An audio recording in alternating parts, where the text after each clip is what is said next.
Diz assim: um homem chamado Lázaro estava doente. Ele era de Betânia, da aldeia de Maria e de sua irmã Marta.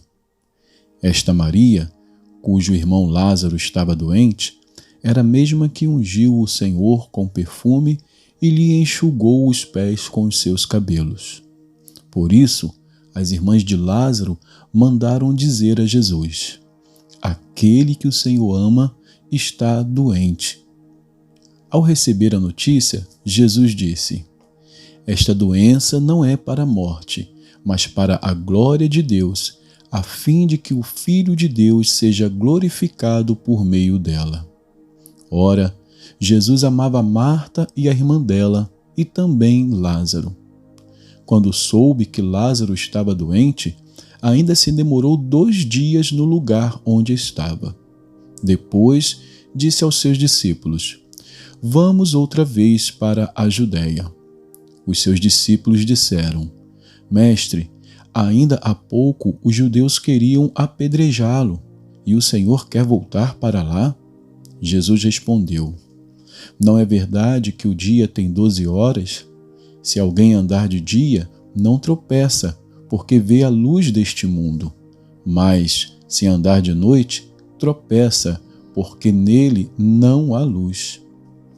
Tendo dito isso, acrescentou: nosso amigo Lázaro adormeceu, mas vou para despertá-lo.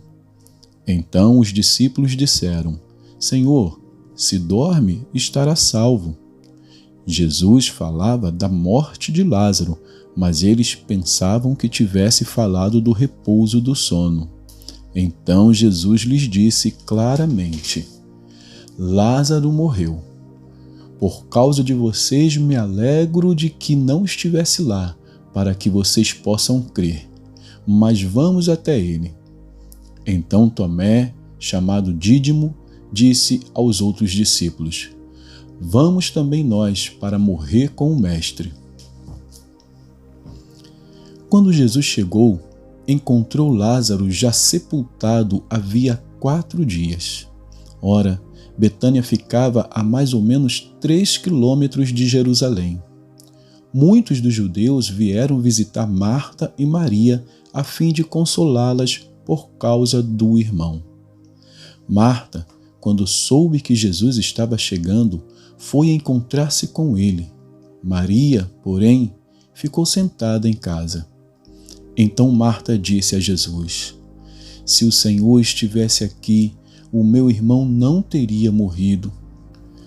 Mas também sei que, mesmo agora, tudo o que o Senhor pedir a Deus, Ele concederá. Jesus disse a ela: o seu irmão há de ressurgir. Ao que Marta respondeu: eu sei que ele há de ressurgir na ressurreição no último dia. Então Jesus declarou: eu sou a ressurreição e a vida. Quem crer em mim, ainda que morra, viverá. E todo o que vive e crê em mim não morrerá eternamente. Você crê nisto?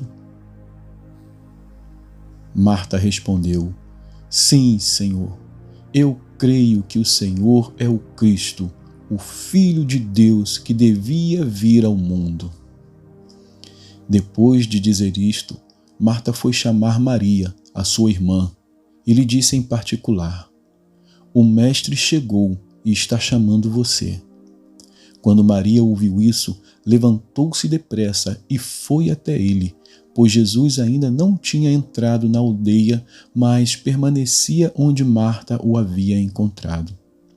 Os judeus que estavam com Maria em casa e a consolavam, vendo-a levantar-se depressa e sair, seguiram-na pensando que ela ia ao túmulo para chorar. Quando Maria chegou ao lugar onde Jesus estava, ao vê-lo, lançou-se aos seus pés, dizendo: se o Senhor estivesse aqui, o meu irmão não teria morrido. Quando Jesus viu que ela chorava e que os judeus que a acompanhavam também choravam, agitou-se no espírito e se comoveu. Perguntou: Onde vocês o puseram? Eles responderam: Senhor, venha ver. Jesus chorou. Então os judeus disseram: Vejam o quanto ele o amava. Mas alguns disseram: Será que ele, que abriu os olhos ao cego, não podia fazer com que Lázaro não morresse?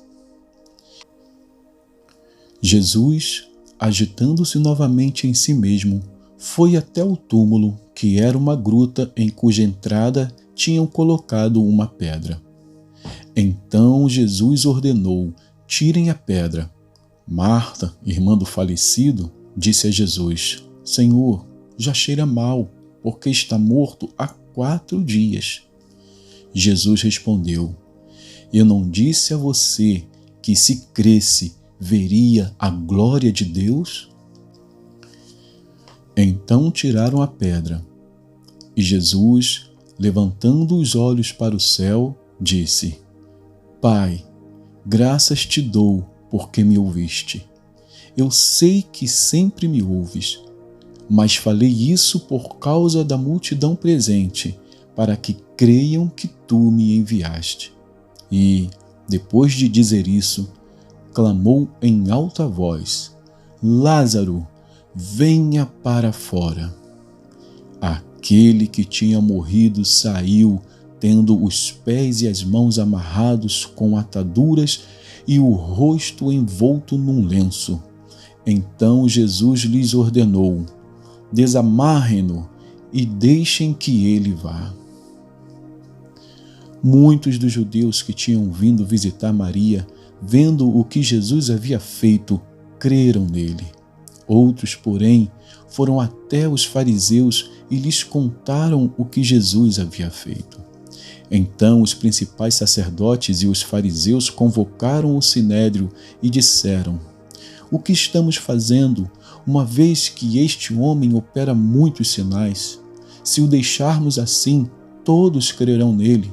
Depois virão os romanos e tomarão não só o nosso lugar, mas a própria nação.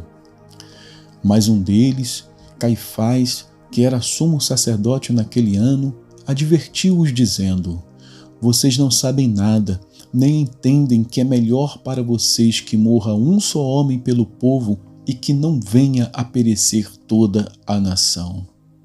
Ora, Caifás não disse isto por conta própria, mas, sendo sumo sacerdote naquele ano, profetizou que Jesus estava para morrer pela nação.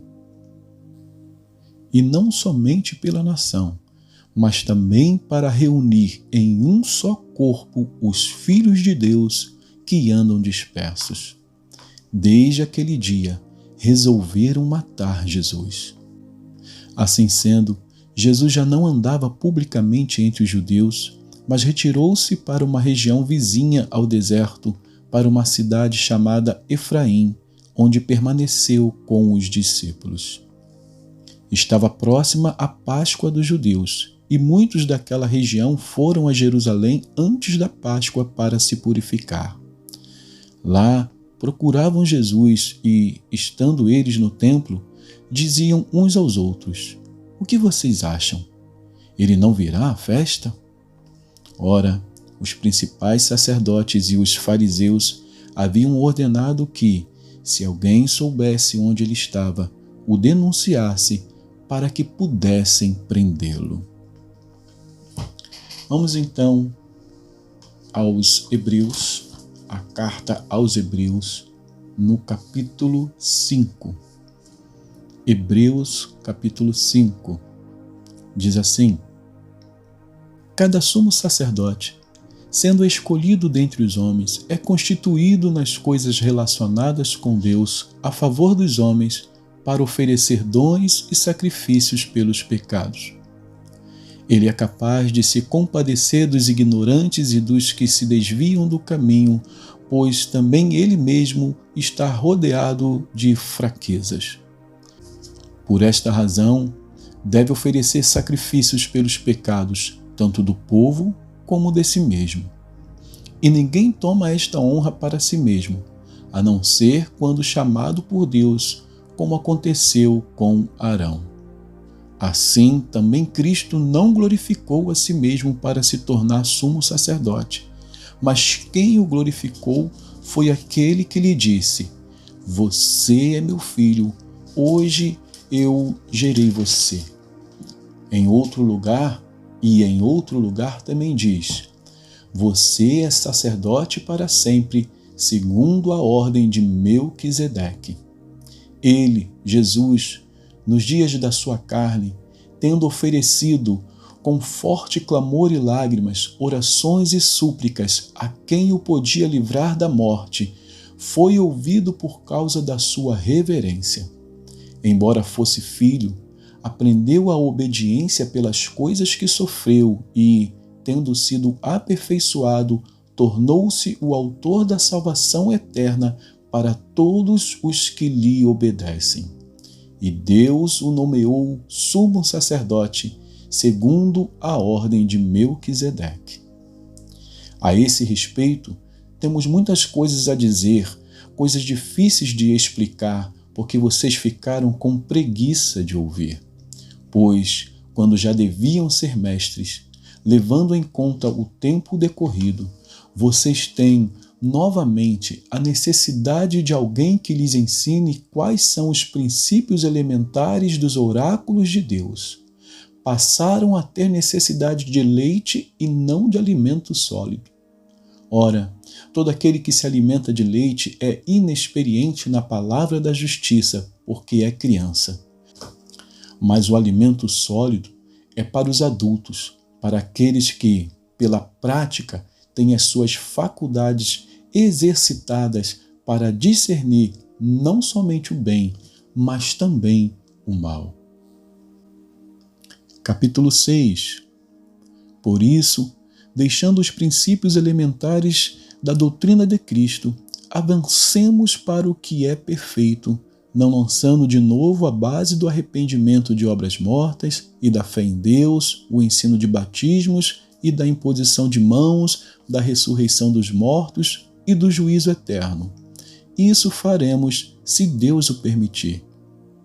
É impossível, pois, que aqueles que uma vez foram iluminados, provaram o dom celestial, se tornaram participantes do Espírito Santo, provaram a boa palavra de Deus e os poderes do mundo vindouro e caíram, sim, é impossível outra vez renová-los para o arrependimento, visto que, de novo, estão crucificando para si mesmos o Filho de Deus e expondo-o à zombaria. Porque a terra que absorve a chuva, que frequentemente cai sobre ela e produz plantas úteis para aqueles que a cultivam, recebe bênção da parte de Deus, mas se produz espinhos e ervas daninhas, é rejeitada e está perto da maldição, e o seu fim é ser queimada. Quanto a vocês, meus amados, ainda que falemos desta maneira, estamos certos de que coisas melhores os esperam, coisas relacionadas com a salvação. Porque Deus não é injusto para se esquecer do trabalho que vocês fizeram e do amor que mostraram para com o seu nome, pois vocês serviram e ainda estão servindo aos santos. Desejamos que cada um de vocês continue mostrando até o fim o mesmo empenho para a plena certeza da esperança, para que não se tornem preguiçosos, mas imitadores daqueles que, pela fé e pela paciência, herdam as promessas. Pois, quando Deus fez a promessa a Abraão, visto que não tinha ninguém superior por quem jurar, jurou por si mesmo, dizendo: Certamente eu o abençoarei e multiplicarei os seus descendentes. E assim, depois de esperar com paciência, Abraão obteve a promessa. Porque as pessoas juram pelo que lhes é superior, e o juramento, servindo de garantia, põe fim a toda discussão. Por isso, Deus, quando quis mostrar com mais clareza aos herdeiros da promessa que seu propósito era imutável, confirmou-o com um juramento. Ele fez isso para que, mediante duas coisas imutáveis, nas quais é impossível que Deus minta, nós, que já corremos para o refúgio, tenhamos forte alento para tomar posse da esperança que nos foi proposta. Temos esta esperança por âncora da alma, segura e firme, e que entra no santuário que fica atrás do véu, onde Jesus, como precursor, entrou por nós, tendo se tornado sumo sacerdote para sempre, segundo a ordem de Melquisedeque. E que Deus abençoe a porção da sua palavra.